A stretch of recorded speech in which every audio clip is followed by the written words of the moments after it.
జగన్ పాలన ఇక ముందు ఇంకో స్థాయిలో ఉంటుందని కూటమి పాలకులను హెచ్చరించారు మాజీ మంత్రి రోజా. ఇకపై జగనన్న పాలన గతంలో లాగా ఉండదన్నారు. అలాగే తనను బూతులు తిట్టిన వారిపై ఎందుకు చర్యలు తీసుకోలేదని మండిపడ్డారు రోజా. జగనన్నను తిట్టిన రేణుకా చౌదరిపై కూడా కేసులు పెట్టలేదన్నారు.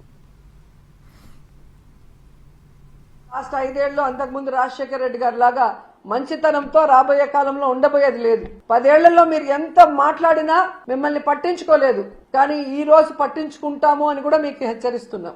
వెంటనే అనంతపూర్లో జగన్మోహన్ రెడ్డి గారి లాగా లాస్ట్ 5 ఏళ్లలో అంతకుముందు రాజశేఖర రెడ్డి గారి లాగా మంచితనంతో రాబోయే కాలంలో ఉండబోయేది లేదు. 10 ఏళ్లలో మీరు ఎంత మాట్లాడినా మిమ్మల్ని పట్టించుకోలేదు, కానీ ఈ రోజు పట్టించుకుంటాము అని కూడా మీకు హెచ్చరిస్తున్నాం.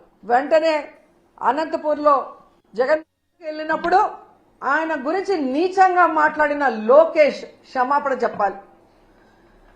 అలాగే భారతమ్మ విజయమ్మ గురించి నిన్న ఎంత ఘోరంగా మాట్లాడారో మీరు చూశారు. అనిత గారు, ఆవిడ క్షమాపణ చెప్పాలి. అలాగే నన్ను బండారు సత్యనారాయణ ద్వారా ఎంత దారుణంగా ఎంత బూతులతో మాట్లాడించారో దానికి బండారు సత్యనారాయణ మాట్లాడించిన చంద్రబాబు నాయుడు లోకేష్ క్షమాపణ చెప్పాలి.